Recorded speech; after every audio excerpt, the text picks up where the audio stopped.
കത്തുചോർച്ചാ വിവാദത്തിനിടെ CPIM സംസ്ഥാന secretariat യോഗം ഇന്ന് ചേരും. രാജേഷ് കൃഷ്ണയ്ക്കെതിരെ സിപിഐഎം സംസ്ഥാന നേതൃത്വത്തിനും ഷർഷാദ് പരാതി നൽകിയിരുന്നു. ആരോപണങ്ങൾ ഗൗരവമുള്ളതാണ് എന്നാണ് സിപിഐഎം കേന്ദ്ര നേതൃത്വത്തിന്റെ വിലയിരുത്തൽ. ഉമേഷ് ബാലകൃഷ്ണൻ വിവരങ്ങളുമായി ചേരുന്നുണ്ട് തിരുവനന്തപുരത്ത് നിന്ന്. ഉമേഷ്, ഈ വിവാദത്തിൽ പ്രതിരോധം തീർക്കുന്നുണ്ട് പാർട്ടി.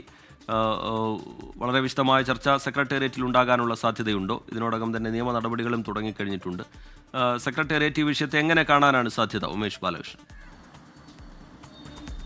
രജിത്ത്, ഒരുപക്ഷെ വിശദമായ ചർച്ച ഈ വിഷയത്തിൽ കടക്കാൻ സാധ്യതയില്ല. കാര്യങ്ങൾ സംസ്ഥാന സെക്രട്ടറി കൂടിയായ എം വി ഗോവിന്ദൻ വിശദമായി ഈ ഒരു സെക്രട്ടേറിയറ്റിൽ പറയും. അതിൽ കൂടുതൽ ഒരു ചർച്ച ഉണ്ടാകാൻ സാധ്യത കുറവാണ്. കാരണം ഇതുമായി ബന്ധപ്പെട്ട വിവരങ്ങൾ, മുൻപ് നടന്ന പരാതികൾ, ആ പരാതിയുമായി ബന്ധപ്പെട്ട് എടുത്ത നടപടികൾ തുടങ്ങിയവയെല്ലാം സെക്രട്ടേറിയറ്റിലെ അംഗങ്ങൾക്ക് കൃത്യമായി അറിയാം. അതുകൊണ്ട് തന്നെ ഇപ്പോൾ ഉയർന്ന ഈ കത്തുചോർച്ചയുമായി ബന്ധപ്പെട്ട് എം വി ഗോവിന്ദൻ്റെ മകനെതിരെ നൽകിയിരിക്കുന്ന പരാതി, ആ പരാതിയാണ് ഇപ്പോഴത്തെ ഈ വീണ്ടും കേസ് വിവാദമാകാൻ കാരണം. സ്വാഭാവികമായി അതുമായി ബന്ധപ്പെട്ട് എടുത്ത നടപടി, അത് ഈ ഷർഷാദ്, അതായത് കത്തുചോർച്ചയുമായി ബന്ധപ്പെട്ട് നൽകിയിരിക്കുന്ന പരാതിക്കാരനായ ഷർഷാദിനെതിരെ മാനനഷ്ടത്തിന് കോടതിയിൽ പോകാൻ തീരുമാനിച്ചിരുന്നു.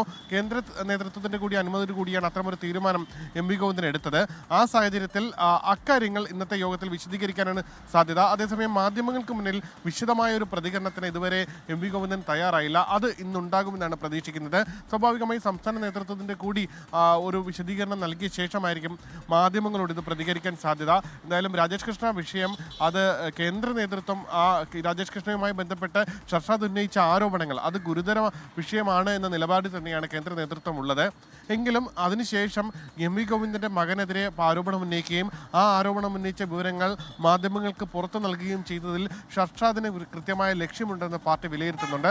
ആ സാഹചര്യത്തിലാണ് ഈ കേന്ദ്ര അനുമതിയോടുകൂടി തന്നെ കോടതി നടപടികളിലേക്ക് നീങ്ങാൻ സംസ്ഥാന സെക്രട്ടറി തീരുമാനിക്കുകയും ചെയ്തത്. എന്തായാലും ഇക്കാര്യങ്ങൾ ഇന്ന് സംസ്ഥാന നേതൃത്വവുമായി ചർച്ച ചെയ്യും. സംസ്ഥാന നേതൃത്വത്തിന് വിശദീകരിക്കും. അതിനുശേഷം മാധ്യമങ്ങളെ കാണാൻ സാധ്യതയുണ്ട്. അങ്ങനെയാണെങ്കിൽ മാധ്യമങ്ങൾക്കും ഇക്കാര്യങ്ങൾ വിശദീകരിക്കാൻ സാധ്യതയുണ്ട്. രജിത്ത്. ശരി, ഉമേഷ് ബാലകൃഷ്ണൻ തിരുവനന്തപുരത്ത് നിന്ന് വിവരങ്ങൾ പങ്കുവയ്ക്കുകയായിരുന്നു. ലോകത്തെവിടെയായാലും ഏത് സമയത്തും 24 വാർത്തകളും ഓഗ്മെന്റഡ് റിയാലിറ്റി പാക്കേജുകളും എക്സ്പ്ലെയിനറുകളും വിശദമായി കാണാൻ ഞങ്ങളുടെ യൂട്യൂബ് ചാനൽ നിങ്ങൾക്ക് സബ്സ്ക്രൈബ് ചെയ്യാം.